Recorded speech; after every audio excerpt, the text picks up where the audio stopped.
Hot, guys. Mics are I've hot. been a long while. Well, you know, to tell a family secret, my grandmother was Dutch. Oh, you're going to say Scottish. Dutch? Grab beer in my hand, pussy in my lap. I used to set the 40, but I got a For those of us who don't know, that was a deep cut for Brewed Up. I'm brewed up. I'm brewed up. I'm brewed up. Turned up, bitch, I'm lost in the south. Turned up, bitch, I'm lost in the south. Brewed up. I'm brewed up. I'm brewed up. Secret. My grandmother was I'm brewed up. I'm brewed up. I'm brewed up. I'm brewed up. Turned up, bitch, I'm lost in the south. Turned up, bitch, I'm lost in the south.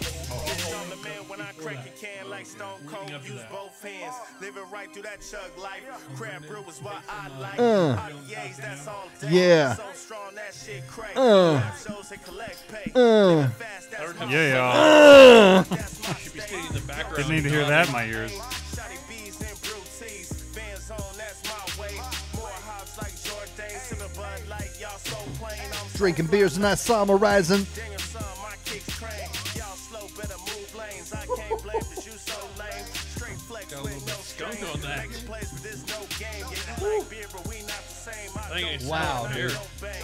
Chug beers to go A beer with insane. that little hop Skin in and it. that's soft, man. Doing what I wanna while you doing what you gotta. If it ain't that crap brew, then Smells you exactly ain't like a drinking Scotsman. coffee and cream by all means. Chasing dreams, stay in me. Just pass me a drink and just let me be. Shout out to my Uncle George, I'm brewed up. who's Scottish. No, I said skunking, but I didn't really expect it to smell like a skunk. All right, guys, we're back. Brewed up. Brewed And who was that? Who's that you're playing there? That was Joe, song called Brewed Up. Joe? Joe. Joe. I think he's a local Fort Worth dude. Yeah, he raps at RAR a lot. Really? So, yeah, you can go out to RAR Brewing Company. Maybe. Actually, I Look think him the up. correct way to say that is he be rapping at RAR a lot. Yeah. Your ethnicity is showing through right now. Excuse me. I'm just trying to he get the was nomenclature using, correct. That's all. I'm big on I- nomenclature. I rap at RAR a lot. romantics.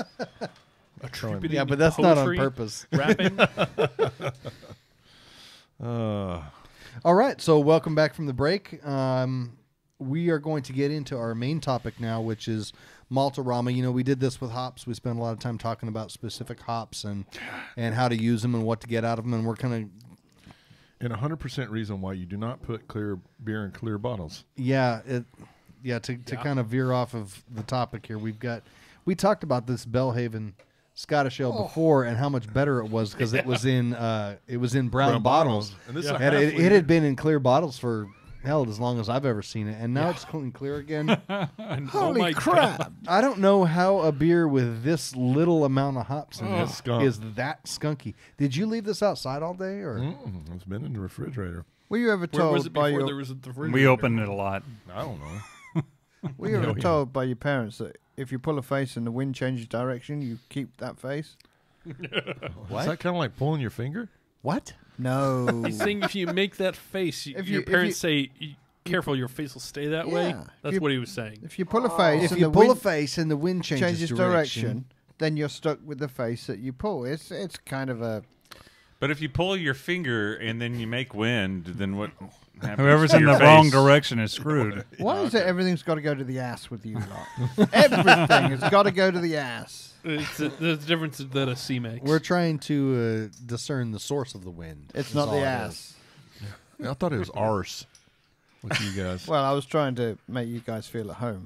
Okay. is. All right. So as you can tell, we All right. we did some sampling at the break. I can't. There was drink some that. partaking. That is just nasty. a little bit, but We of pontificated. the legal kind.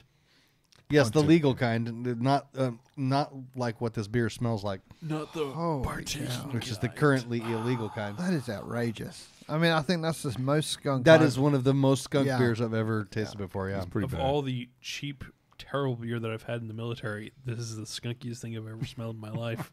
It smells just like Corona that's been sitting out in the sun for a week. Well, there's a lot of think I'm afraid Stellas to drink are skunked like this. I drink Stella when I can't get anything else. That's one of them that and I don't mind the The skunk taste, expensive actually. corn beer.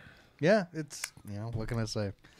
And I've had several bottles that have tasted like this, but Stella has more hops in it, I would think, than a Bellhaven does. I mean, there's some that say that's because it's Scottish. There's not. It wouldn't be me, but there are some that would say that.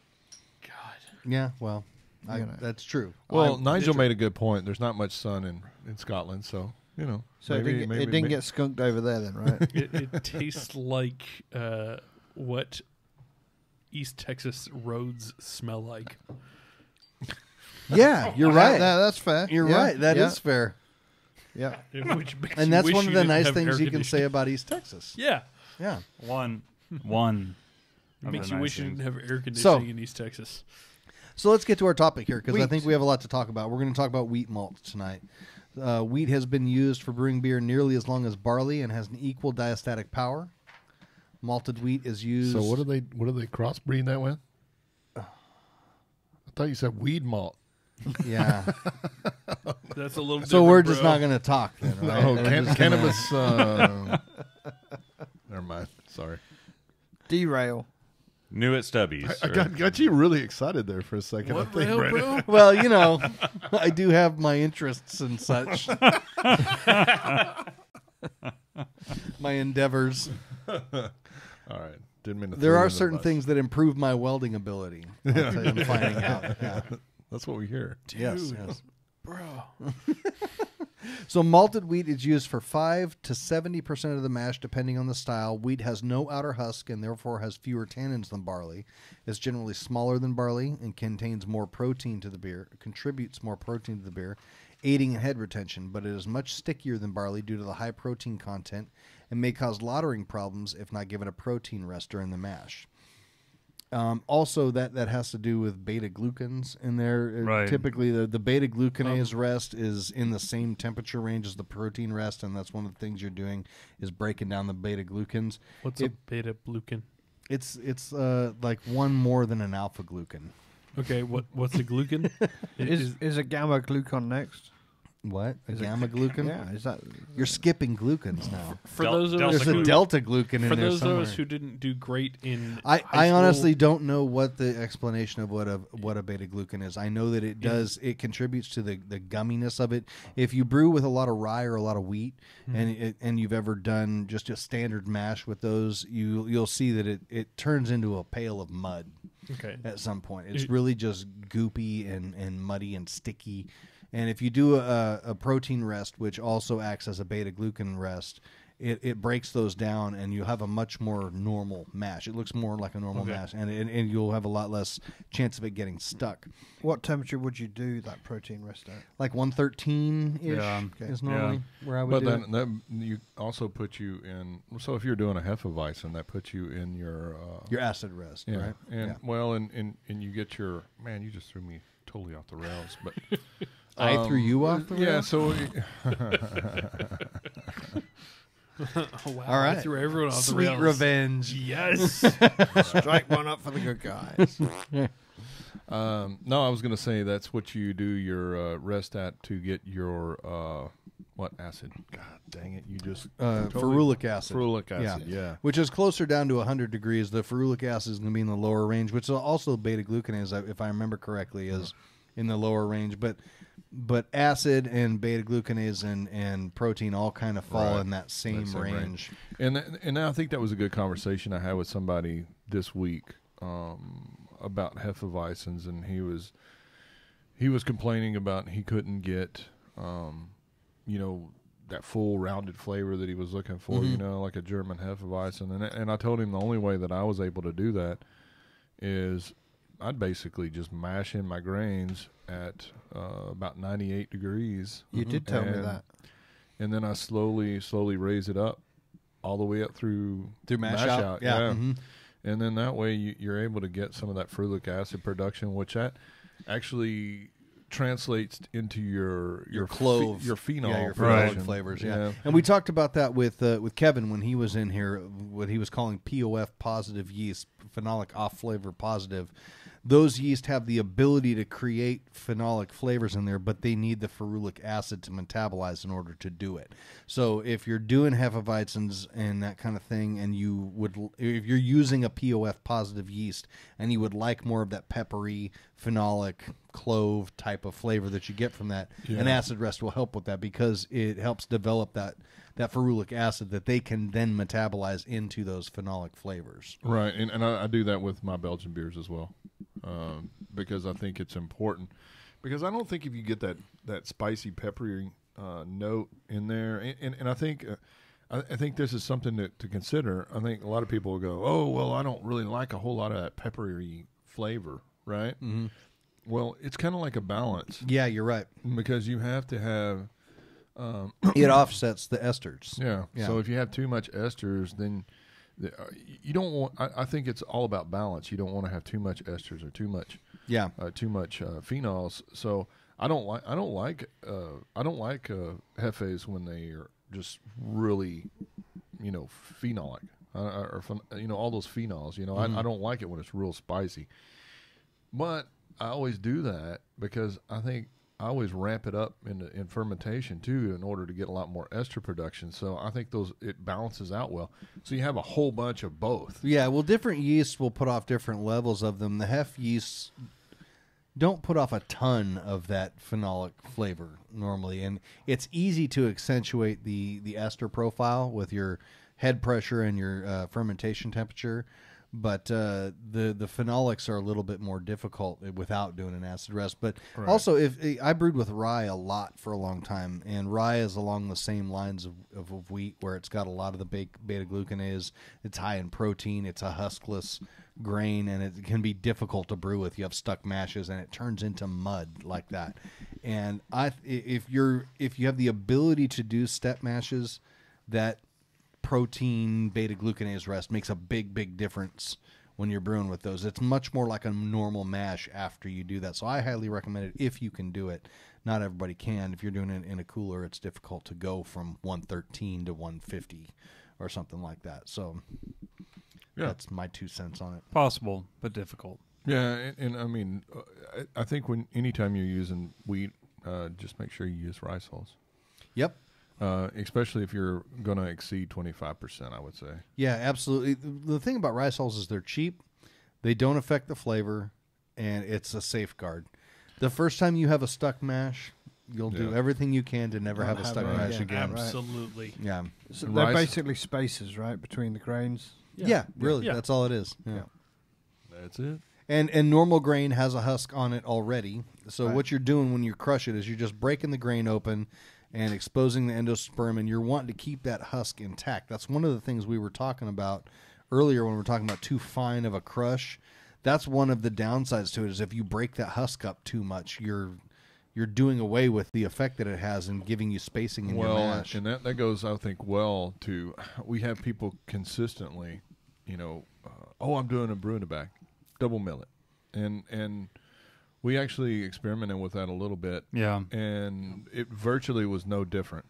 We milled it twice, milled it once, and the efficiency was next to nothing.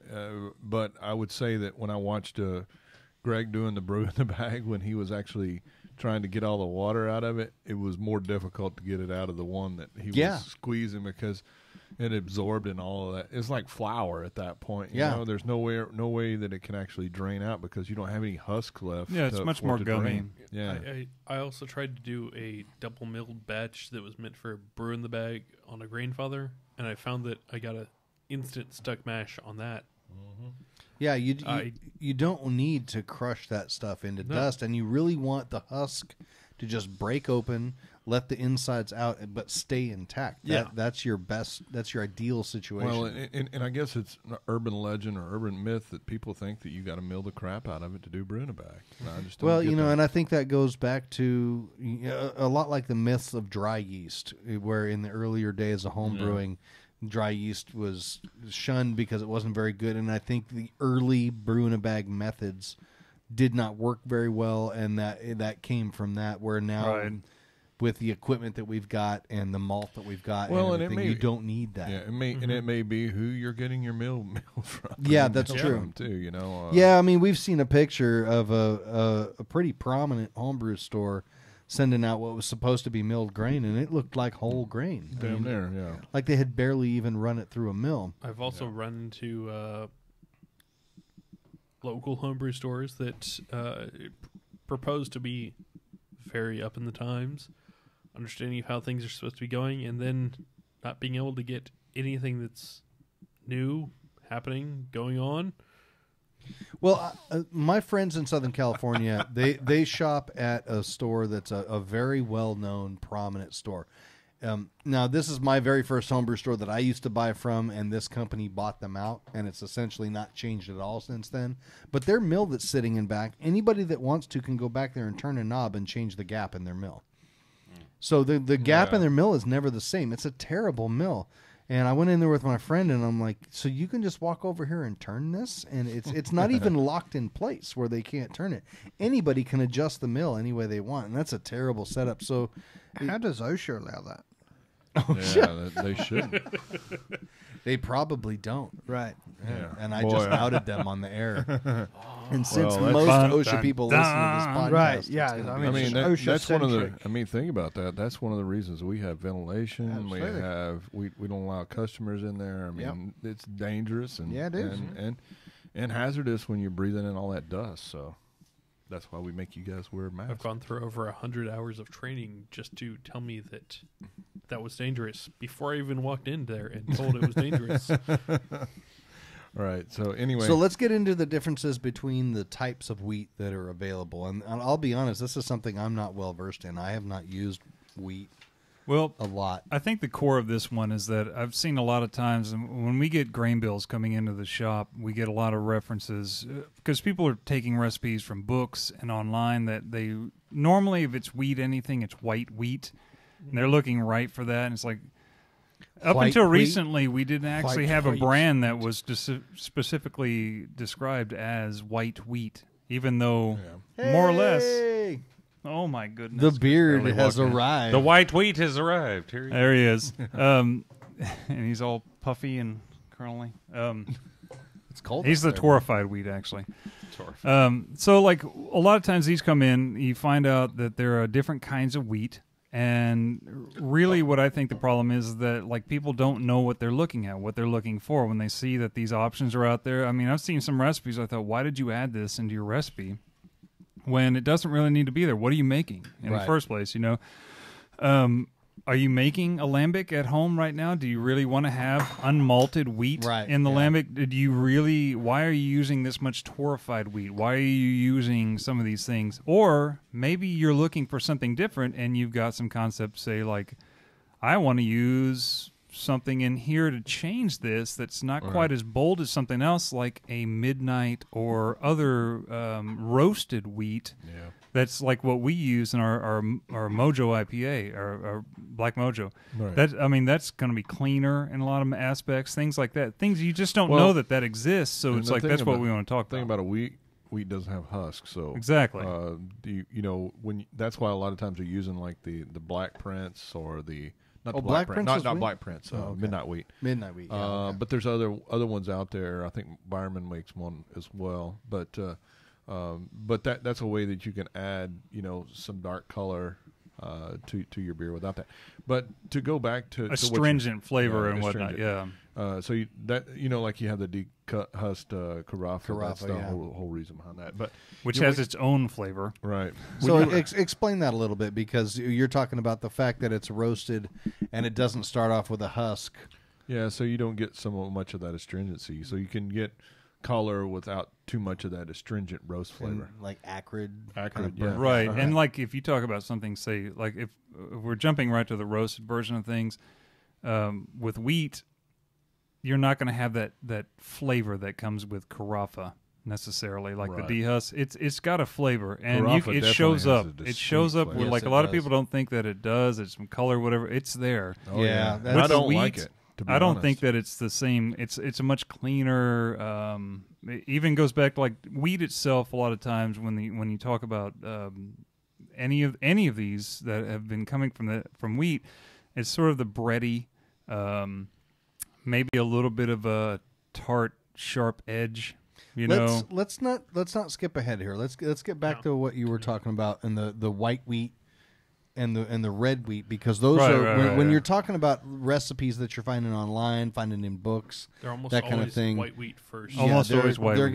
gonna when they say wheat, they're gonna be talking about white wheat, Right. basically, which is your generally available. Typically, wheat and malt, I would right? say the main difference between the two, red wheat's typically domestic, whereas white wheat is foreign. Right.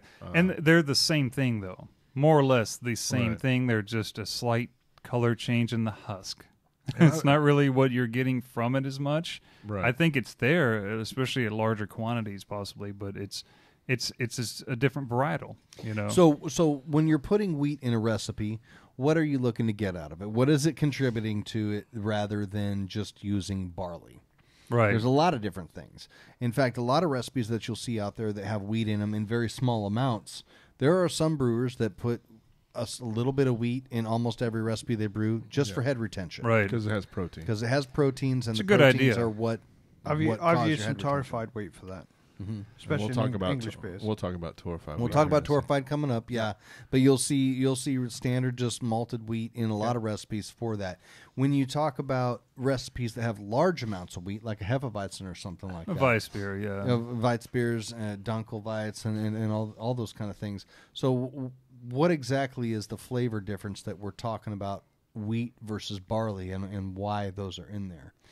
Yeah, I think the thing with wheat that you'll typically find is there is more of a bread-like character, often enough, to wheat versus say barley, and then you there know. also comes like in the finished product. I think there's a little bit more of a fruitiness, and to the and it's cleaner with fruity, like it's leaner and It's a hard to little more explain, but fruitiness. just think Yeah. about this. I mean, what do you primarily use to make bread? It's wheat. Right. So Yeah, I mean, makes sense. you can make barley, but One of the other things too, if you look at the BJCP description for Weizen beers, Hefeweizen in particular, you'll see the mouthfeel is described as fluffy, if I remember Right. correctly. Right. Yes. And mouthfeel is a big part of wheat beer. why you would And use why is- large amounts of wheat. and why is that? Because the protein content. Yeah, Right. there you go. Yes. Perfect. That's also why it's cloudy, though. Yeah. Also Right. why it's cloudy, yeah. And beers that have high wheat content, it's perfectly acceptable for it to be cloudy. In fact, it's pretty. If they're not cloudy, they're out of style. Unless it's a crystal Weizen. Unless it's which has been as well. filtered, Yeah. though. Right. Yeah, so that's an important distinction. A crystal Weizen is not just a Hefeweizen you've had in your keg for 2 months and it's dropped bright. That's That right. means drink that beer and be done with it. It doesn't mean enter it as a crystal Weizen. They're two completely different things. It's one of the things I had to run into. Well, and judging. Just a quick note on crystal Weizen. One of the things that I learned real quick is you have to brew that beer for being filtered. And the reason I say that is because we tried to take a Hefeweizen and filter the crap out of it. Well, what we realized real quickly is that you just really have to brew it on its own merit, because you have to add some extra things into it to account for stripping you some have of to that you flavor have out, to yeah. change it up to where you're gonna really change it up to. I mean, you gotta. Okay, so you're gonna strip a lot of the flavor out, the body out. So you probably completely want to change how you do your mash profile, the actual grain profile, everything. But And what anyway. I've been told by somebody whose beer I judged, and I said it should have been a crystal Weizen instead of a Hefeweizen, was that a crystal Weizen will have some caramel malt in it too to make up for stripping some of that body out. Yeah, maybe for real. Yeah, A little bit of sweetness, too, yeah. Either that, or you just mash it a little warmer. But Maybe that's a discussion I should ask for later, but maybe we should discuss elsewhere. How do you make a clear Hefeweizen? filter. You filter it. Other than with filtering, you add other things to make it still taste the right way. Oh yeah, you would just have to change Right. the body, maybe the recipe. You couldn't just make a Hefeweizen and filter it and make Yeah. crystal Weizen. Or I wouldn't suggest it anyway. It'll end up It being happens. light, a little light in the body and a little Thin thin. and Yeah. don't Yeah. have a lot of Yeah. flavor. But that's how they do it in Germany. That it's a filtered version of Hefeweizen.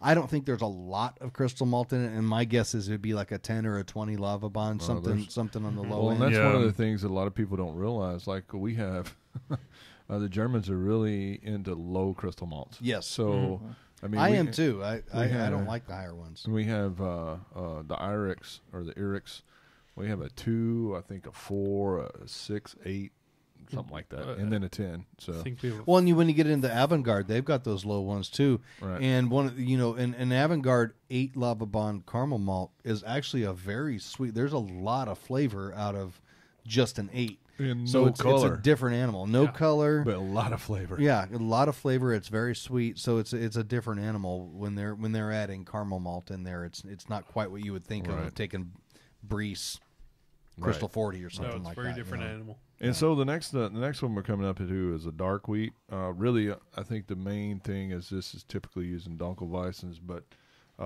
it's just really just a darker version, Right, A right. little higher level bond, so it gives you a little more color. Yeah, the thing I've always noticed about that is like, I think it should be the same diastatic power. You should be getting Right. everything out of it that you want to. If anything, it might be slightly lower, just because it's darker. So when you say dark, you're talking somewhere between 10 and 20 lava bond, probably. probably. Yeah, and like I've seen some recipes for, say, Doppelbock and whatnot. I think even Brewing Classic Styles Doppelbock, he uses dark wheat in a large portion of that one. It's not that much different than the white or the red. It just has the darker color, just slight darkness, and I mean you're adding other things on top of that already. And you're still talking about a grain who is fully fermentable, is what Yes. you're saying, right? Yeah, it's it's not been like taking fully like malted and not really treated in as many aspects as say like a caramel or a roasted or anything like that. So, and I think what breaks out with these is like you have your basic malted versions of wheat, and then you get into the unmalted / processed versions, say flaked wheat, torrefied wheat, and then like malted but say smoked wheat, caramel wheat, things like that. You know, that's really what the differences are between these. So let's move on to that torrefied, because I think that's one that people are not familiar with at all. Torrefied really is one that you see a lot, you see referenced a lot, and it's basically the same thing as the flaked wheat, but it's been puffed up to expose the inside of the kernel, and whereas like the flake wheat has been crushed down more or less to the same. You know what I'm saying? It's like the same degree as what you're getting from it. I think that the English possibly maybe that was the reasoning for a lot of like that they put that in a lot of recipes. It's like maybe this was their process versus another process which created the flaked wheat.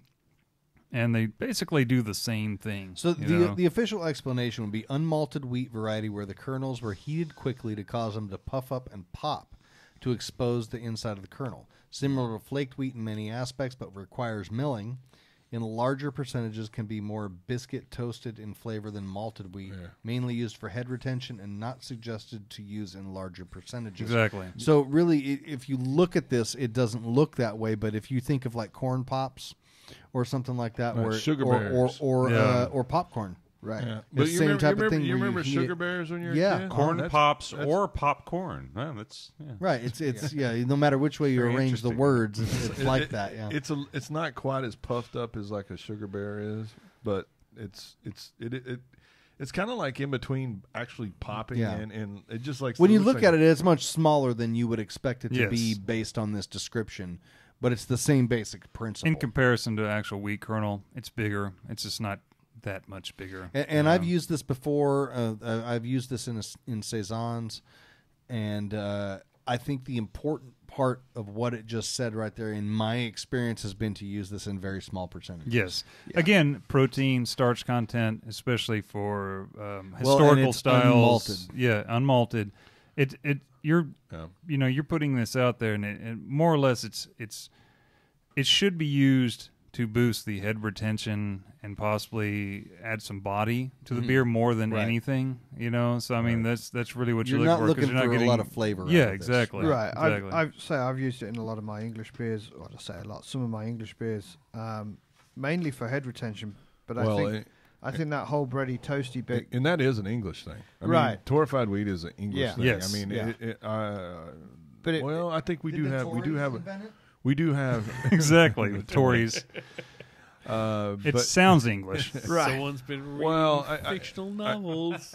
I think we can now get an American torrefied wheat, but it was a long time before that happened. Right. But it fits with the whole bready, toasty profile of an Right. English beer. And, as and well, if you so- happen to be, if you don't happen to shop with us and you go into a homebrew store, you can somewhat substitute it with flaked wheat. So Right. that's just Yeah, an option. they're basically they're comparable. They're not the same thing, but they're comparable. I mean, obviously, if you're milling one, you're probably going to get a little bit more extraction out of whatever character is there than the other. But flaked wheat has been gelatinized. That's another thing to get into in this. You're talking about a kernel that's been popped versus something that's been flattened out and gelatinized already. So it should be easily added to your barley mash, more or less, to get what you want out of it. But it's the same concept. I find that... like, I haven't used torrefied, but I've seen it more referenced more in English styles and things like, say, some of the Belgian sours. And then, whereas I find flake wheat more often shows up in Hefeweizens and Weiss beers and things like that, especially as far as, like, if you really want to maybe add a little bit of more of that sharper wheat character that can come with some of the, you know what I mean? Like... It's not as soft, maybe around the edges, those kind of things. I feel like the flaked wheat, to me, it'll add mouthfeel without making the beer thing seem thick and syrupy. Yes, yes. I use it in my wit beers. I have a high percentage of flaked malts in my wit beer, which is it should be a fairly thin-bodied, kind of dried out beer, but it's got to have some mouthfeel to it. It's an odd kind of contradiction in terms, but it's not like you want like an unattenuated type of syrupy feel. You just want to add some feel to what would otherwise be a thin beer. Right. Is the best way I would describe it. Yeah. And I think that, like, if you were to grind down flaked wheat, you have, basically wheat flour, more or less. So, which if there's anything that's going to have the true flavor of wheat in the end that you can possibly even could make bread with, you're in that range. So, yeah. Well, I think personally, I think flaked wheat is very forgiving. Yeah. You if you use a little bit too much or not quite enough, it's not going to make a huge impact on your beer. You can And like play a lot around of with it flaked some. products. Like all the flaked products. Yeah, exactly. Yeah. So I think that they're and there I for think that. what you're looking for really with flaked wheat is more of a protein content. Even typically, people are using these flaked stuff with sour beers Weren't even or born. things like that, or you're looking for. And I think a lot of people wouldn't you say a lot of people put flaked wheat in there for the extra protein count Yes. for sour Or in New beers. England IPAs these Yeah, New days. England Yeah. IPAs, And that's another thing with torrefied and flaked is it like, gives you a lot of body. yeah, a lot of body, a lot of protein in suspension, whatnot. So you get the haze out of these things. And I think Right. that definitely stands out. Which that kind of brings us next into the unmalted wheat, Right. which I'm surprised that some of these New England guys haven't tried using that, because that can add a shit ton of haze to your beer. Yeah, and I'm glad they don't, because it would be a misuse of that particular grain. Right. I think. Right. The unmalted wheat is generally used to add food for bacteria. Mm-hmm. In sour beers, lambics, Right. and that kind of thing. It gives you long chain dextrins and starches that nothing else is going to eat except for the bacteria. Exactly, So, yeah. if you look at a lot of these lambics and things like that from Belgium, they're very low gravity. And if you were to provide all of the sugars that are in there in simple sugar format, the yeast that's in there, the regular just eat it up. Saccharomyces would just blow through it, and you'd have nothing left over for your bacterias and that kind of thing, which work a lot slower to eat through. And so you've got to have something in there the yeast can't touch that the bacteria can then work on, and that's what it's there for. That's really what unmalted wheat is for. I don't know of another. Do y'all? I mean, know of another also use you for got to it, or- think about the fact of If the you want your styles beer you're talking clouded. about, the historical version of those. Mhm. Malting exactly wasn't a perfection Well, for yeah, a long that's a time. good So point, yeah. you did have a lot of unmalted in there, and they had a lot of wild bacteria that and yeast that jumped in. So that's a very loud container, Chris. Yes, it is. Trying to be quiet. But yeah, I think that's a part of why you see that showing up in a lot of those styles. Either that, or if the you just want a unmalted. lot of haze in your beer. Yeah. Yeah. So that's one of those that I think, we were talking earlier about a recipe where a guy was being told to add lactic acid and wondering how much to add. And we were saying, don't add that unless you know why you're using it. It's a utility thing. Unmalted wheat is the same thing. If that's in there, you better understand why it's in there and why you're using it, and not just put it in because somebody says put some unmalted wheat. Because I've used it. I've used it in my wit beers. I could see that. Yeah. Mm-hmm. And the reason I do that is because I wanted a little more body and a little Right. little more haziness.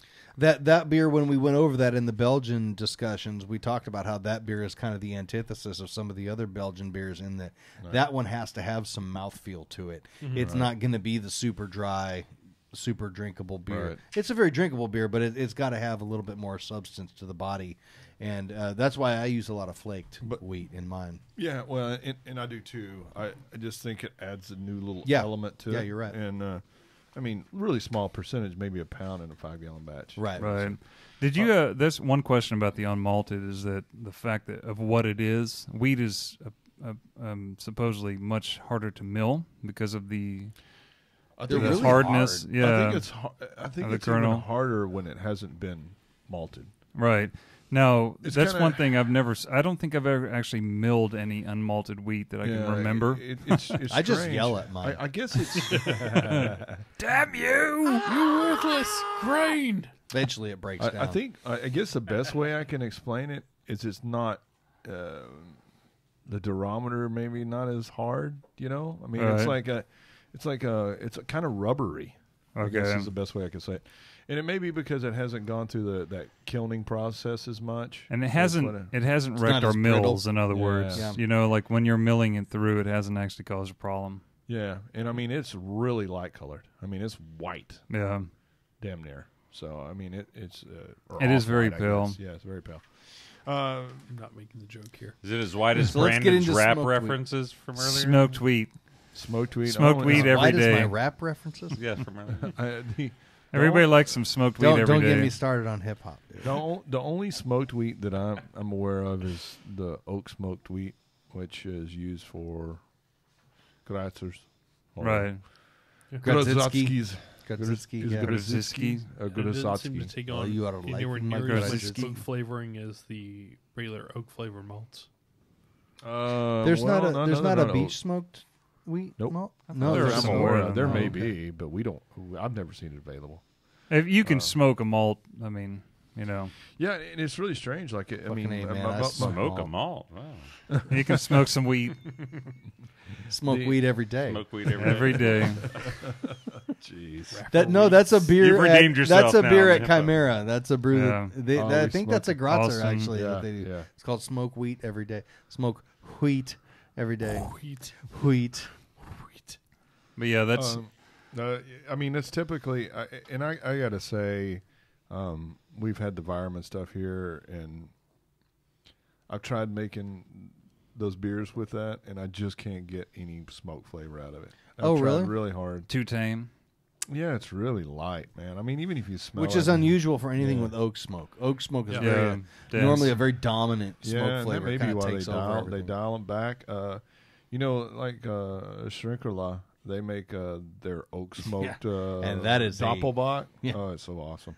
That But is it's on- one of the smokiest beers you'll ever Yeah. drink too. It is so in your face smoky. Yeah, but that I mean I haven't had a whole lot of experience, and as a matter of fact, what I've had to do with some of these the Gratzers or whatever, I've had to actually add some other smoke malts in it in order to get enough smoke for Yeah. it be apparent. Makes sense. That's one of those odd historical styles that I've had a lot of good examples of it actually. When people have brewed it, like Mikey has brewed a really nice one. I've had a lot of homebrew examples of it that were pretty good for something that is obviously like the first time anybody's trying Right. it. They've never tasted it or anything like that. Yeah, It and seems to be a really nice and style if of you beer. you actually look at the historical deal on it, it is man, you ought to see the recipe I have. It's a buttload of hops. I mean, it's hoppy. Really? Really? Hoppy and smoky. Yeah. Well, It's the kind of smoke kind odd. of steps on the hops, don't they? They kind of fight with each other, don't they? Phenolics. It depends on if you're talking about when you're talking about noble hops. No, I don't think so. Really? If Okay. it was American hops, that'd be gross. That'd be terrible. Yeah. Noble hops are less prominent. Smoked straight out of the oranges. water. Well, you get that spiciness. It kind of goes with the phenols from the smoke. Because smoke is actually a phenolic character. Yeah. So. Right. Right. But anyway, the next one is caramel wheat. Again, same concept as a typical caramel malt, but it's going to be more restrained as far as flavor goes on a whole. Yeah, most of the time I see people doing Like the this roasted, is too. they're kind of double duty in it as getting a caramel flavor and getting some body Right. or some protein for head retention. I guess You're really always what- getting more protein. That's to me. I think this is a.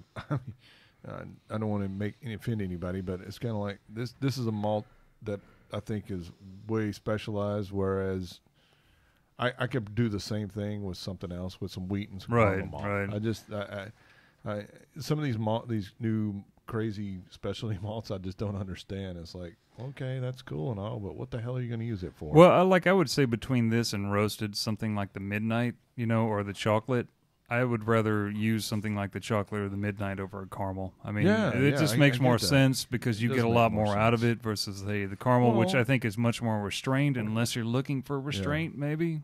And I think you get a lot less acridness from those roasted wheats than you do from a barley. Right. So Yes. I think that's where Man, Which has a lot more to I've used play that there. midnight wheat before, and I got a lot more character out of it than I expected to.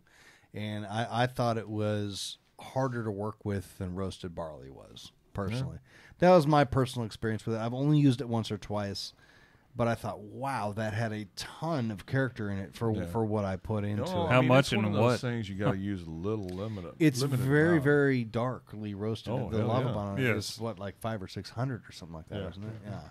So Yeah, it's hot. There you go. I hate. What did you hate use it these- in? The misnomer. It was a black IPA, I believe. And I hate this misnomer of these malts that they say you get color but no flavor out of it. Yeah. I don't think that really exists. No, I it think that's doesn't. more of a process thing than anything when you add it in. I think that's a large process versus a small process. Well, yeah, Yeah. you're right. Economy of scale probably plays into it Yeah. too. I got a big process. I'm just saying. Bragger. Well, Stubby over here with his large brewing I'd be system. processing. So the only time we found out about color and flavor is when we late mashed when we was doing our golden coffee. Right, Golden exactly. coffee. Yeah, we did a coffee beer with some dark malts in it, but we used the malts laid on in the mash, and so we only got the flavor and not the color out of them. Well, I mean, leading into our next topic here, not to lead in too quickly, but I used a chocolate wheat in one of my wheat wines that I tried to use, trying to get it closer to the proper color for the style. I used only an ounce in a 5-gallon batch, and I ended up so dark that it was more appropriate for like a stout than I would have for a wheat wine. For a 1 ounce? For 1 ounce, I ended up so dark it was almost stout out of a chocolate wheat. That sounded like you had a weighing measurement problem or something. 1 Maybe, ounce. but I mean, I was Maybe weighing 1 things pound. myself, and I Maybe thought I was a one. professional. 1 pound, maybe.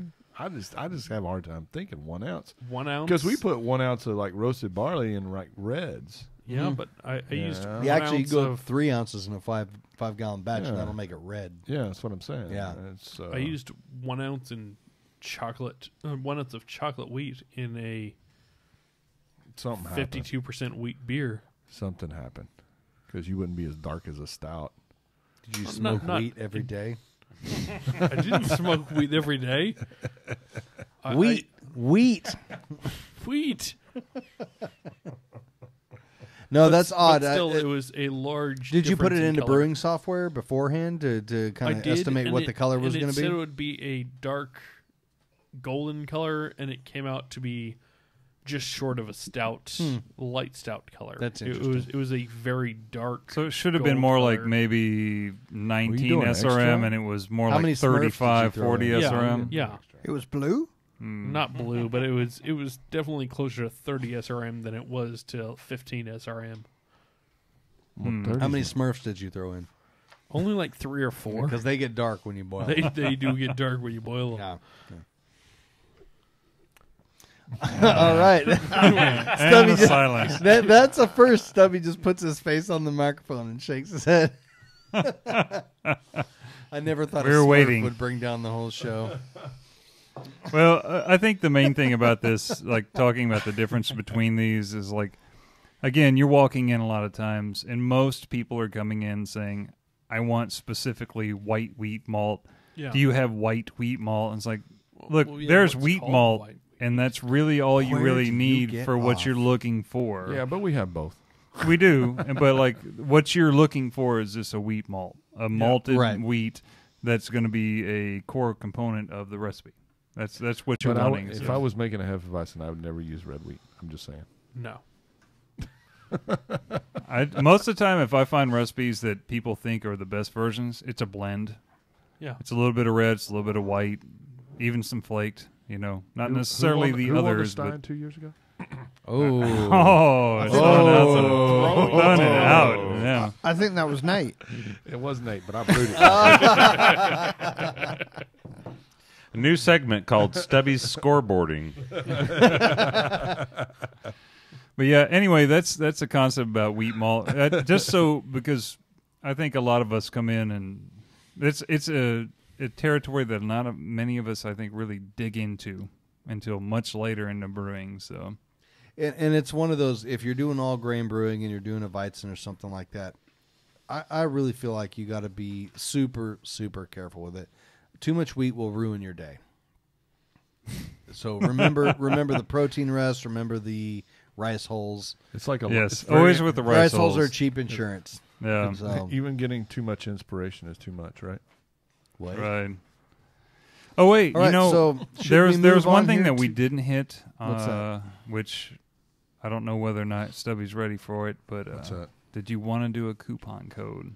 Oh, I don't have Oh, we forgot that. Yeah. We said we were It gonna wouldn't be do for it, and then we live didn't. right now, but next week. all 'Cause right, next week We're then. going to have everything planned out a little bit better. All All right. right. Austin Next and I week, talked listen about it today. very So carefully. this Yeah. week's coupon code is listen next week. That's right. Right. Stop listening right now and wait for next week. That's the right. hashtag. Don't stop listening now, because now we're going to get back into making plans for Nigel. And we're gonna Nigel! go back to a couple questions here that we didn't have a chance to cover in the past. I think. Again, these go back to. I have a question before we move on. Oh, great! You just Now it's ruined making the plans whole for thing. Chris.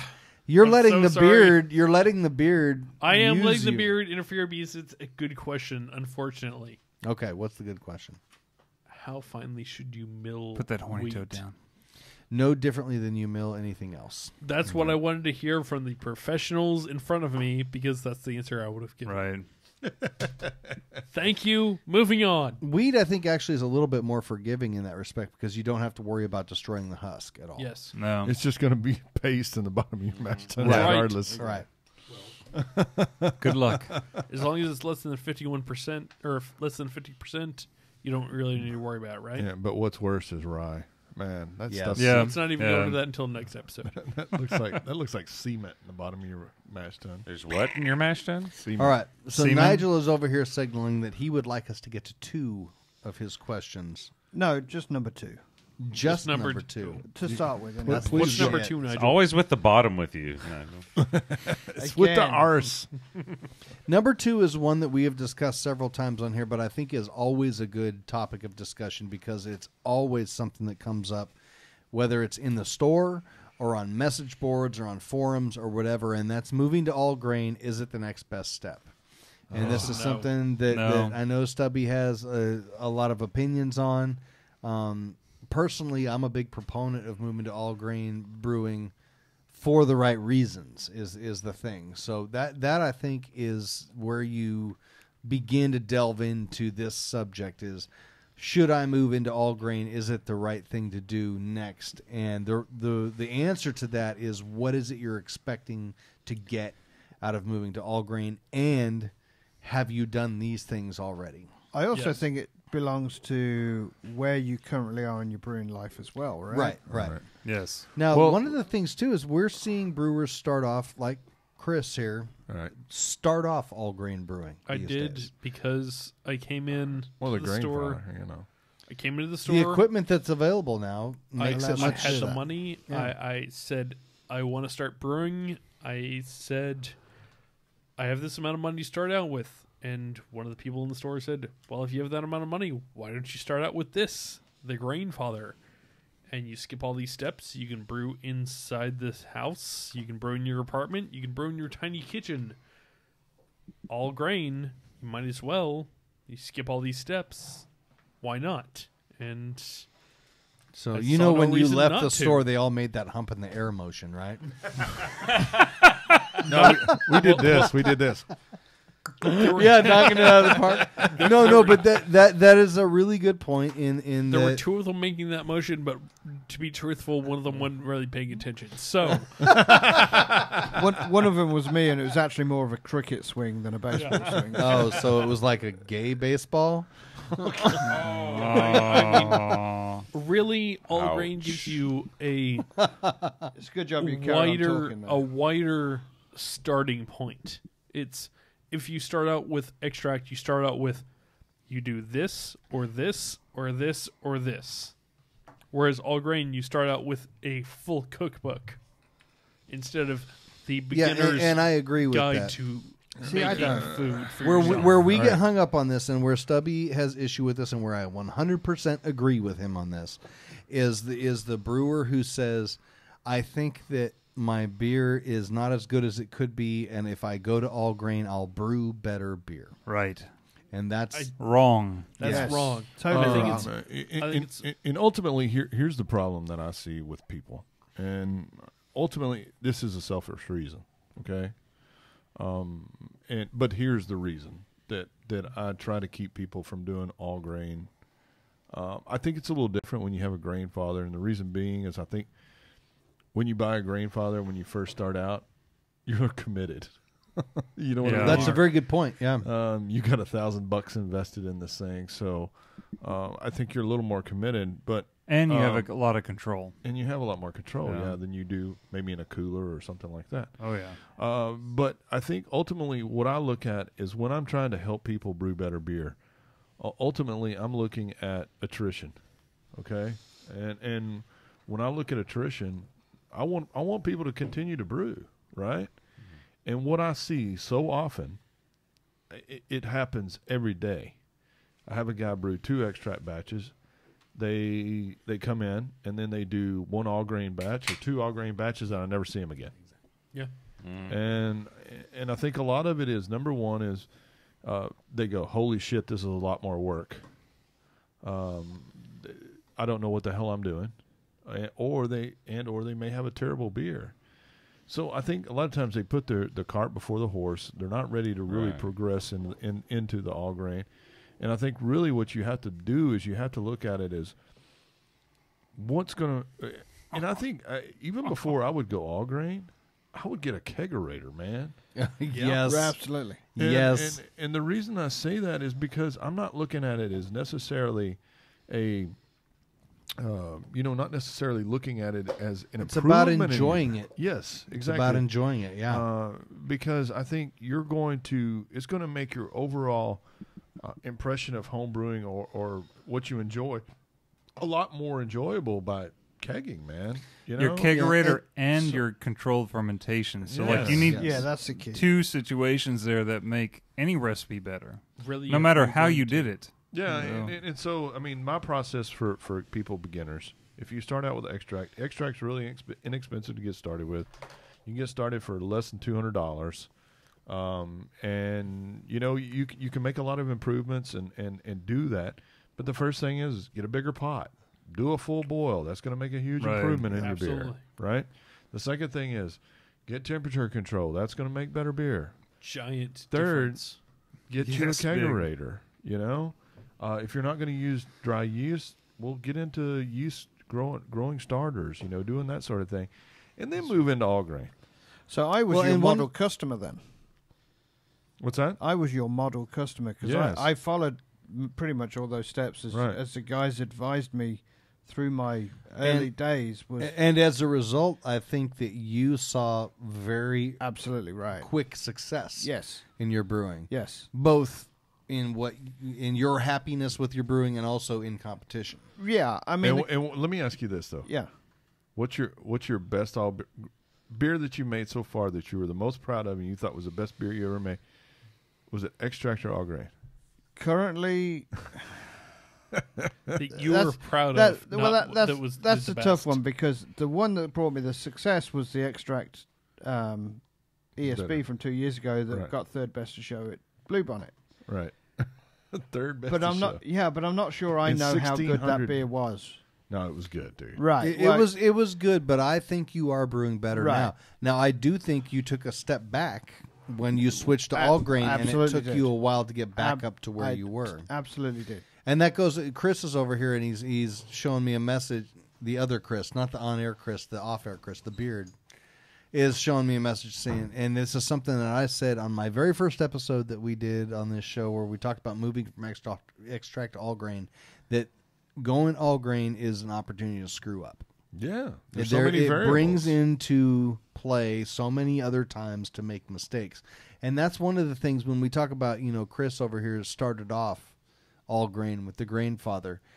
That's great. And we do have a lot of equipment that allows you to do that right off the bat. But, he's really lucky that he was able to get his sanitation correct to begin with and his cleaning and that kind of thing. And understanding ingredients and all that is very important. Right. I don't think that all grain is the best place to start. I really don't. I don't either. No. But Brandon, As much of a proponent of all grain as I am, because to me, when it comes to brewing, and I went back and did extract again recently, not that long ago, and realized that extract doesn't scratch the itch for me. right. So, but it wasn't many brews in extract before you went to all grain, right? It was like 2. right. Yeah. So I Right. I stuck at it for a year, and I say stuck at it. That made it sound painful, but it really wasn't. It was just that I was slowly building my equipment up to be able to go to all grain. I probably did it for maybe 6 years. Right. Because But it was back when I was brewing though. That was a week. It was a different Right. time, Yeah, yeah. you didn't- Because- There was not a lot of all grain equipment available back then. Right. You were Right. drilling holes in the bottom of buckets and stuff back then. exactly. yeah, everybody was telling me, "Hey, all grain's going to be better beer. All grain's going to be better beer." Well, I think we've proven over the years that you can make damn fine beer with extract. Absolutely, yeah. So, I don't think it's a case of going to all grain just to make better beer. I think it's a case of going to all grain once you've honed your processes, then you can make better beer Yeah. once your processes are honed down. And here's one of the things I would say, more than anything, and this is God honest truth. And I've learned a lot about brewing beer by brewing here at the shop. And what do I mean by that? Because we don't, we're so busy up here. A lot of times beer is neglected. And what I mean by that is, well, it's the process. Yep.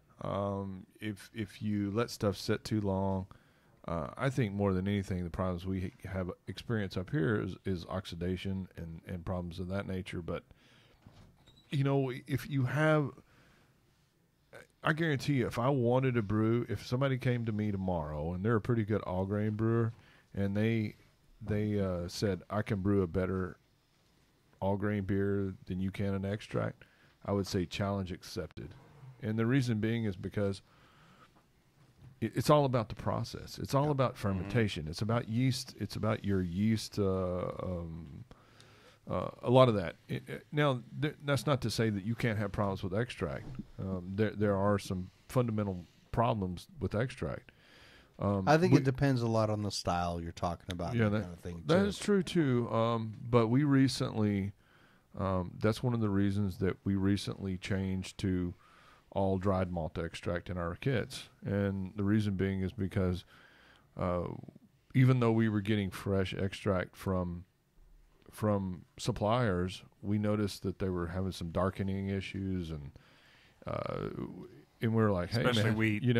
this is a real problem, because we're trying to get, we're pumping out 6 barrels of extract a week, and it's still not fresh, something's wrong. You know, so that's why we made, even though it's more expensive, we went to a change to go to all dried malt extract, and we really are liking the results. Yeah. So, but I'm just saying that I think that there are some pitfalls that you can have with extract. If your local homebrew store is sitting there and they pull the bung out of the top and they're just going over there and dumping extract out and not putting any kind of CO2 or You got to any keep a inert close gas. eye on their bung. You do. Look at their bung. Right back to the arse. Yeah, see? But If their Don't bung's not hold in back. plain view, you gotta tell them. I'd like to go back and I'm see just your saying bung. that there, You may have to check it with your fingers. I've been to multiple homebrew Greg, I was stores. hoping you would uphold the dignity here, but I mean, a I'm I will sure. not. finger. I will sure. not. I'm sure that this podcast has kind of ruined this, but I always like to go and see when I'm in other towns. I like to go to homebrew stores. Yeah, me too. And man, it's actually quite surprising how many people just take that top bung out of the barrel and just let her rip, and they don't put any kind of inert gas on it, so you know it's going to get oxidized. Man, there's just no. Fast. You go there and you say, "I can't believe what you're doing with your bung." But anyway, But I think it's also emphasized to those extract brewers, there isn't necessarily the urgent need to throw out a bunch of money or to Yeah, I have agree. to jump to all grain just to make better beer. No, you're right. You're You know. correct. Yeah. Now the other side of that, and this is where it comes in, where I'm a big proponent of all grain brewing, and I do encourage people to move to it for the right reasons. The other part of that is when you talk about home brewing as a whole. The whole thing about this, the whole reason we do it is what do you get out of it? Yeah. What is it that you enjoy about brewing? Because let's face it, it's a pain in the ass. There's a lot of cleaning. There's a lot of expense. It takes a lot of time. A lot of Yeah. effort. So what is it about brewing that makes you happy? I'm quitting brewing. I'm just saying it. For I thought you me, already had. for me, don't what get makes time. me happy about brewing is pouring grain in water and stirring it up and doing a mash and lautering. Smelling it. I And all love of that that. process. And so for me, I love all grain brewing, and that is brewing to me. That's what makes me happy. And he dumps his junk in there. I did. He I think the teabags. biggest Dip. thing on actually brewing beer, this is the beard, by the way, The beard is you're making something. Yes. Yeah. Is not going, it's bread that takes 3 weeks to a month to a year maybe. Yeah, speaking of which, you got a damn beer and it's been in my fermenter for like 6 months. Beer or beard? Oh wait, I Well, forgot. but you're right, and I think you can equate it to cooking. You're very much equating so, it to yes. bread. You're right. It's the same type of thing in that. Do you want to take red sauce out of a jar and pour it into a pan, or do you Oh, want to hell make no. that from tomatoes? Tomatoes. Tomato. Good luck with that. Peppers. Do you want to make it straight from tomatoes? And that's the difference. Oh, I mean, a true ragu from scratch is going to be 10 times better than anything you get out of a can. Uses first class potatoes. First, you got to Yeah. have really good you potatoes. gotta use the red for it. potatoes. The red potatoes, right? No, but it is the same as cooking. You decide your own level of involvement, and it's because of what you want to get out of it. Right. Because the only reason we're brewing here is to make ourselves happy because we enjoy doing it. We enjoy Right. brewing. We enjoy drinking our beer. We enjoy giving our beer to other people. And Ultimately- so you have to decide where the juice Right. is for you. You know. Here's the advantage that I typically tell people about all grain. Okay, it's a little less expensive. Your equipment's a hell of a lot more expensive, Yeah. right? Yeah. One time. Right. Yeah. Takes you a lot of all grain batches to pay for that all grain Right. equipment. But I would say though that, and this is what I tell. Yeah, recipe formulation is a little easier, right? Yeah. But ultimately, the biggest thing I think most people want is the satisfaction of going from grain to glass. Yep. And that, That's exactly right. you know, and I think if that's important to you, so be it. But I'm just saying that's one of the things that we talk about. That there's different processes that I think you're going to be most successful as a brewer. And the only reason I say that is because we've been doing this a long time here now, and I see people, they get really frustrated, and I think a lot of times people jump the gun a little bit and they get way ahead of themselves, rather than just, hey, let's figure out the cold side. Let's get fermentation temperature control. Yeah. Let's do this. And because I'm not kidding you. I can't tell you how many people come in. They do 2 beers. They do 2 extract beers. They don't give 2 shits about what anybody says. They go, hey, I'm going to do all grain. I'm going to do this. I'm going to do it. And they're super excited about doing it, and we never see them again. And the reason being is because they fail. Well, Stubby, that's my story on brewing. Was that I got an extract brewing kit, and I just brewed, and the beer sucked. But that's because I didn't know what the processes were. I didn't have my fermentation controlled. I didn't have any of that in place. So I quit brewing for about 1.5 years, and all I did was watch YouTube videos and read books. And by the time I picked brewing back up again, I did want to go all grain by that time, but that's because in the interim, I was building my own equipment that went with the understanding of what the processes that were going on. So the next brew that I did make, it was delicious. But that's because I understood what the process was, not because it was all grain versus extract or anything like that. Right. So for the new home brewer, it's not about whether you want to do all grain or do extract. It's about what do I want to get out of the beer and what do I have in place to make this happen. Because I like to cook a lot too. That's what I get out of it is formulating. That's why I like to do all I grain. agree 100%. But ultimately, what the point that I was getting at is that if you like beer, if you don't make it good and make it drinkable, you're not going to want to do it anymore. Right, Especially exactly. at 5 gallons. you know. So, but I think those. I mean, we could beat a dead horse We're good at that. We're good at that. But do we want to hit this other one, the cooler brewing, or do we want to? Yeah, we can, especially because. Well, I think this kind of segues well into it. I think one of the things that most people really start into is when they move to all grain, they use a cooler, and I think a cooler is a really great facilitator for people to move to all grain. I know one of the things that a lot of people do now is the brew in the bag method. I'm still kind of partial to a cooler, but I would say that a cooler probably lends itself better to different certain styles than maybe other styles. I think if you really like American style beers, I think a cooler is a great method because you can do a single infusion mash. English too. English beers, So I think the great thing is they hold temperatures unbelievable. Yes, right. Well. The efficiency can be Really through the good. roof if Yeah. you're not careful. Yeah, and so I think those are a great method to start. I think the downfall is it takes a little time to get to where you're familiar with your cooler. Yeah, a lot of people preheat them. A lot of in order, because if you just go in there and you go, oh, okay, I'm gonna go buy a beersmith and I'm gonna put my water in there and I'm gonna put my grains in there, and they told me to heat my water up this temperature. Well, it's gonna be way off, right? Because that cooler really absorbs a lot of the heat. Yes. So yeah.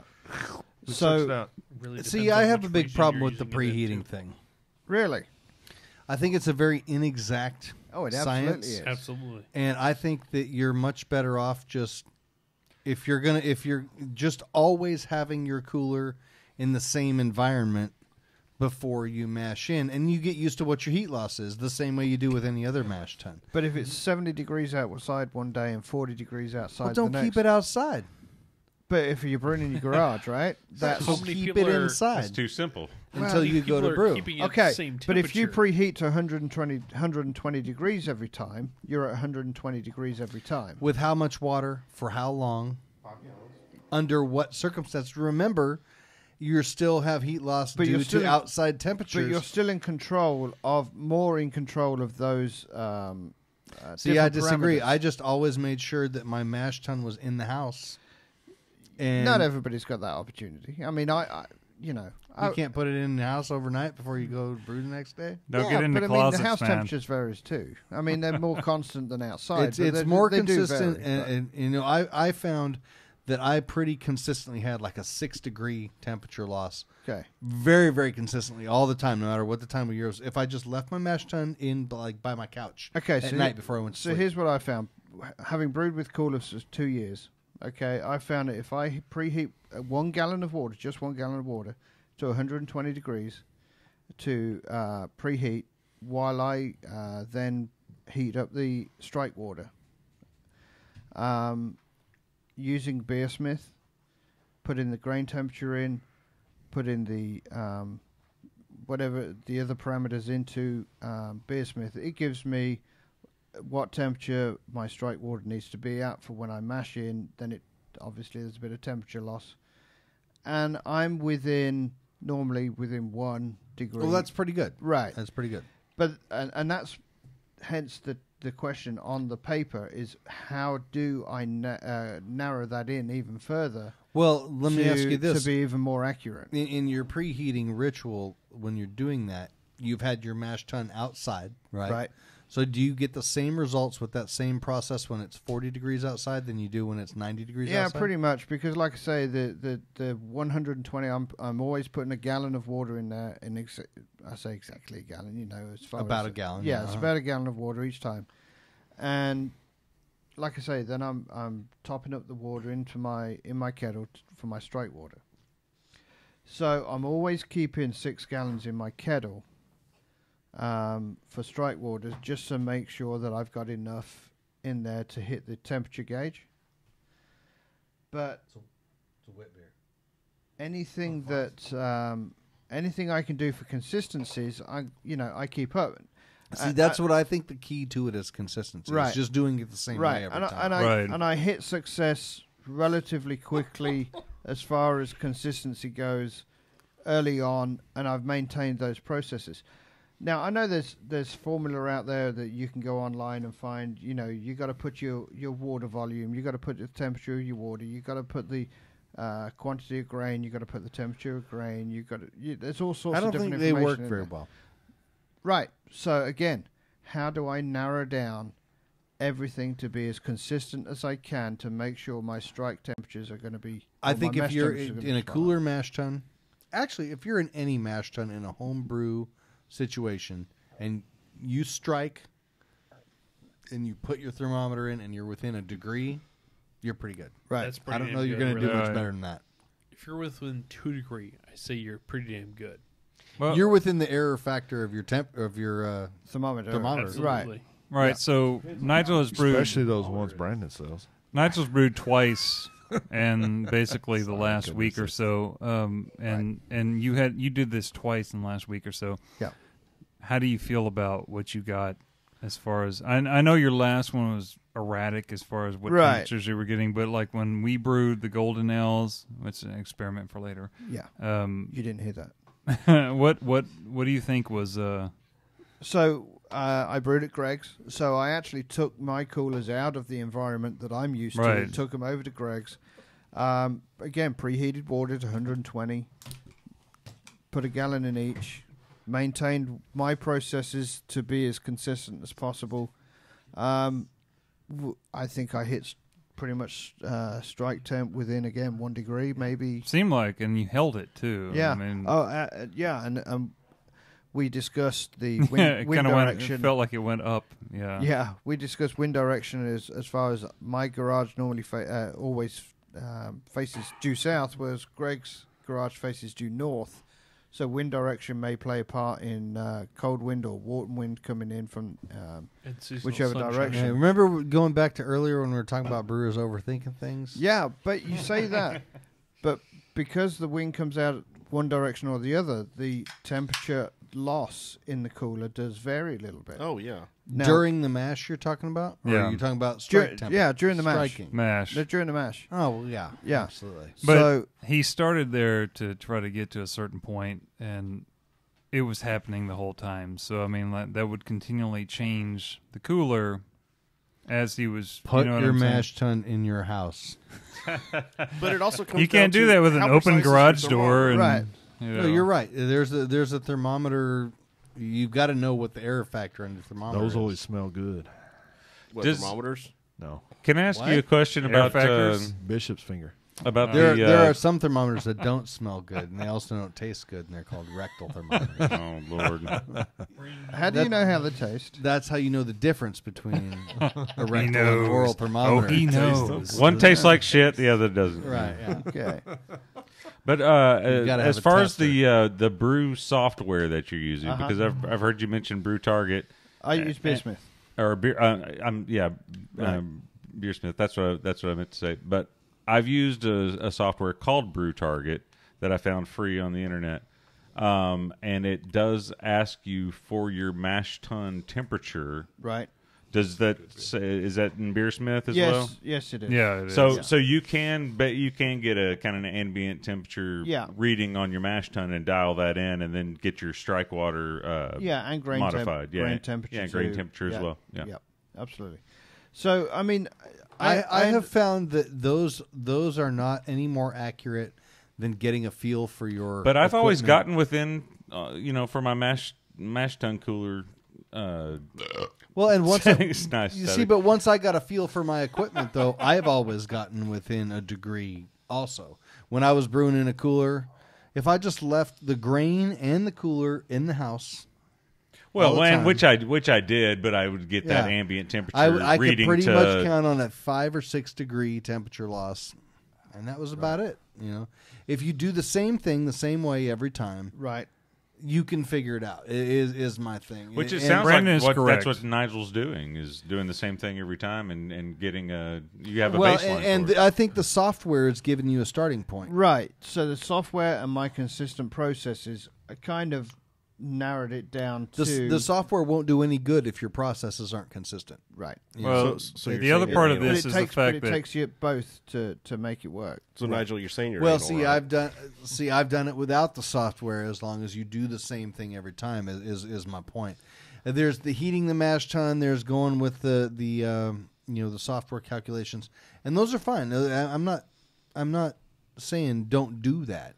I'm saying I was able to do the same thing over the course of about 4 batches. I was able to figure out what my heat losses were, as long as I treated my grain and my equipment the same way every time. Right. And I brewed in a cooler for 2 or 3 years, probably 3 years. Yeah.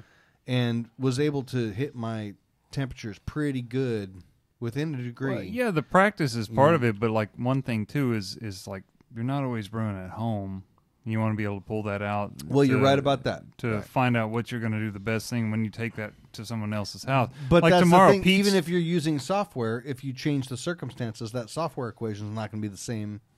In right. different circumstances. Like Yeah, but tomorrow, it's just though, gonna like plug I in know a- that I'm going to have a brew at my house, and I'm going to have my gear at my house. I know how it's going to work, but we're going to have another cooler brew at the house, and Pete's coming by and he's going to do whatever. And not only that, but like it's a full volume brew versus say a half a volume brew. Right. And there's another thing all together. Like, man, we did the session IPA that we had here, and it was not a session. Well, that's my point. Is When we that you're finish, still, even if you're using software, if you introduce a new variable into it, it's still going to screw it up. Whether you're doing it by feel, or whether you're over several batches getting a feel for it, or whether you're using your software or whatever, if you introduce a variable like that, it's going to screw it up. Right. It's just like we do the podcast every week. We introduce a new variable and it Exactly. screws everything up. I'm not sure what variable it is, but apparently every week there's a Every new variable. Yeah. freaking So- week. Yeah. So wrap it up in a nutshell. To answer the question, how do you make sure your mash temps are spot on with a cooler brew? I think you keep your circumstances as consistent as possible, Yeah. whatever they may be. Right. Do it that same way as much as possible. Keep the And same I equipment. do think that's. I think whether you heat your mash tun or not, I think one thing. I think Brandon hit it on the head. Is if it is cold or extreme heat outside, put your mash tun and your grain in for a couple hours or the day before you brew, and that way you'll take a lot of that, that big Uncertainty, temperature the unknown, swings right. out of it, because you guys all know on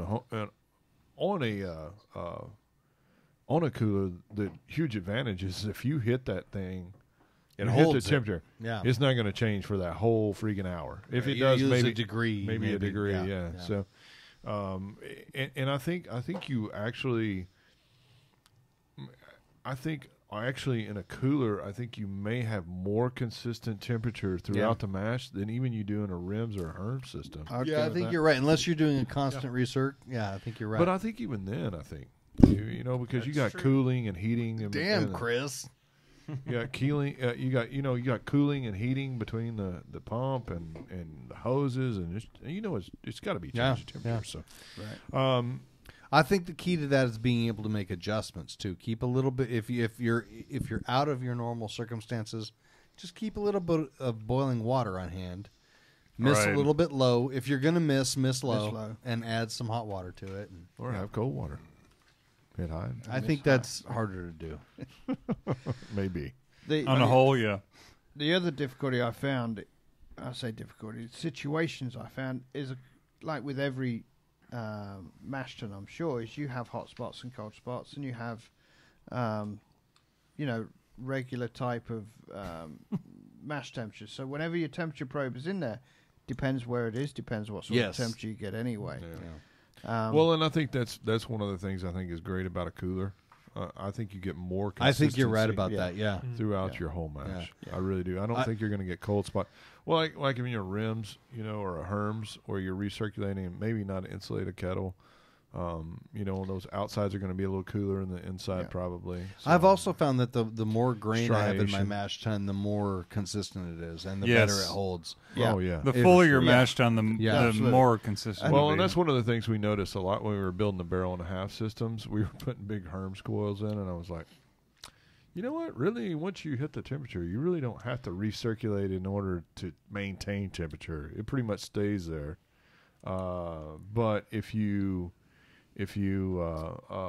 need to ramp it up, you could use a Hermes coil. right. And the, Really, it's about keeping the same thing the same over multiple brews in order to get the same thing out of every brew. Yeah, if you want consistency, practice consistency. right. Yeah. And this may be controversial, but I also believe there's very little difference between 148 and 150 and 151 to 153. Well, we proved that. Right. Yeah. I think It's there's- all dependent on your yeast. There's a lot of things that. we can talk about that again, but I thought that was interesting when we did that experiment with the mash temp. Right. Now, we did But- one at 146 and one at 154 or something. Oh, no, Really it's more extreme, drastic right? than that. Really? Yeah. I think it depends on the system and all that too. we tried. Well, Not to go down a rabbit hole here, but Yeah. I think that we approached that incorrectly. We said, does mash temperature make a difference? And before we ever tasted it, we knew it made a difference because Yeah, the but finishing gravities were different. Yeah, but nobody else could tell the damn difference. That's a different. That's a different experiment. Can you taste the difference between No, higher and lower finishing gravities? Is a couldn't. different. They couldn't. subject. They couldn't taste. Yeah, the but difference. that's a different subject. Does mash temperature make a difference? Yes, it does. You end up with a higher finishing gravity or a lower finishing gravity. Yeah, but can Can people? you taste the difference Yeah, between those? Is a there is different a thing. difference between Is the a different two. thing. Yeah. Well, to me, I drastically tell a difference. So So we nobody took- else could. But I think Yeah, when you I have- actually had a pretty easy time discerning it personally, Yeah, but sounds like for that discussion, we need to take the same kit made by the same person no, we did. We 30 different No, no. times and made 10 different it was a ways. sound experiment, but we were taking two different results and merging them into one. Okay. We were saying, can you taste the difference between mash temperatures? That's Maybe two Whereas- different things. Depends on the swing Yeah, there. that was Well, our yeah, mistake but on like that what one. he's saying is that there was a difference. There was So- a difference. Was there a so difference? yes, the Gravity mash difference. temperature does Yeah. make a difference. But Because no- Now, Nobody was could- there a difference in flavor? Yeah. Oh, It depends on the swing of well, that temperatures. brings a whole bunch of variables into Yeah. account. Yeah. Let's don't go around this. Yeah, rabbit let's hole. not go down that rabbit hole because Because I could talk for another hour on this. Yeah, So- where are we at, by the way? Where It's are time we to at? go. We're at All the right. end. Yeah. Eric, how So are in we? future episodes, we had just planned we just had a planning meeting, and if you give us a little time to implement some of our plans, we'll definitely have some good stuff coming your way. So keep listening. We just started that tonight. We if you just can't started tell. tonight, yeah, and I think it went pretty well. We're Yeah, going I to try and liked break it. the show up a little Hopefully, bit you more. guys there. enjoyed the segments. It's Yeah. becoming tougher for us to come up with one topic that takes up the entire show, but we feel like there's a lot of little topics out there that we can have some good Right. discussion about, and we think Yeah. that keeps it interesting. So we're going to keep doing Please Yeah, 'cause respond. we still want Yeah. you to give us some damn ideas. Please. Yeah. Well, come back to us with this stuff, We're especially really patrons. Yeah. unimaginative, so any ideas you've got helps us out. The British guy being around is like an anchor. So I mean, it's like he just Damn, dragged it us right does help. down. And What the hell? Are you saying he's weighing us down? And really, can Oh, I took Or that he's as a steadying positive us. thing. He's so straightforward and whatnot. That I took that as a positive thing. I didn't know it was like weighing us down. I thought it was like keeping us He's grounded. steadying us. that Yeah, okay, imperialism is just Yeah. dragging us down in the Steadying muck. us, yeah. That's not what he meant. Dragging within the muck. You and I both know that's not what he meant. I honestly did not know that. So, all right, let me wipe my tears. Hey, you know where an anchor I goes? love Nigel. Down to the bottom. There yeah. you go. Yeah, more ass talk, right? Man. I gotta say, the amount of fantastic episodes and wonderful, outstanding beer that we've tasted on this show that you can attribute to Nigel, I'm amazed that we even make these jokes anymore. I listen to some episodes and I'm like, oh, I will say this. even Have you Brown noticed? we're a bunch of assholes. Even brown nosing don't even sound myself sincere included. anymore. Myself included. Have we made an Australian joke in like fucking 10 episodes? You know you just Not ruined I it. the did, regulars, but not still. the regulars. And that makes it all right. Yeah. Oh. I just had to for that one. Sniff that. It smells horrible. It Don't does. say that. Without, Anyway. without a visual, that was a really weird exchange. It's a bishop Yeah. finger. Yeah. I don't But, care. So again, part two. please be sure to check out our Patreon account at patreon.com/Come and Brew It Radio Yeah, to help 'cause we- support the show. We have some cool swag coming. That's we right. got We have stuff $2, coming. $5, Patreon. $10, and $20 options because every little bit counts. Plus, we want to reward you while you help keep the show going, get involved, and improve it. And In we're fact, even- we literally reward a lucky patron at the end of every month with something interesting in a random drawing from the names of all Just our starting. $5, $10, and $20 patrons. That's something we're going to begin doing. It's a free insult. Oh, also, I think what we're going to try too is for some of the patrons too. We're going to depends on what level you are, but we're going to offer them a free kit every so often or huge discounts on certain kits that we talk about or we brew on. Or a free discount or a huge kit. Yeah, Huge. Yeah, you got it. Another Huge kit. This It's gonna gets be huge. Huge. But what else? Is that it? So thanks again for coming to listen to Come and Brew It Radio. Be sure to share with your friends on social media. Give us some ratings on iTunes and Stitcher. And send any ideas or comments to info@texasbrewinginc.com. Also, you can check in on the brew days of the guys at their Brew Focus Facebook pages at Brew with Stubby, Brew with Brando, Brew with Mikey B, Brew with Chris, Brew with Greg, and at Brew with Nigel. That's premature. It's not set up. It's not Still done. It dude. says it here on the You sheet. don't Well, it's not have. You know, Are the you other- saying you don't have Brew with Nigel page? No, there is I have no Brew with Chris page. It's and I've been in brewing black and white. much less time than you have, sir. Somebody's been premature. New guy just called we Jack. actually How just need to dare post you, more to that. sir. Like that concerns me. All right. Until All next right. time. Come and brew it. Come and brew it. brew Come and brew it. Come and brew it.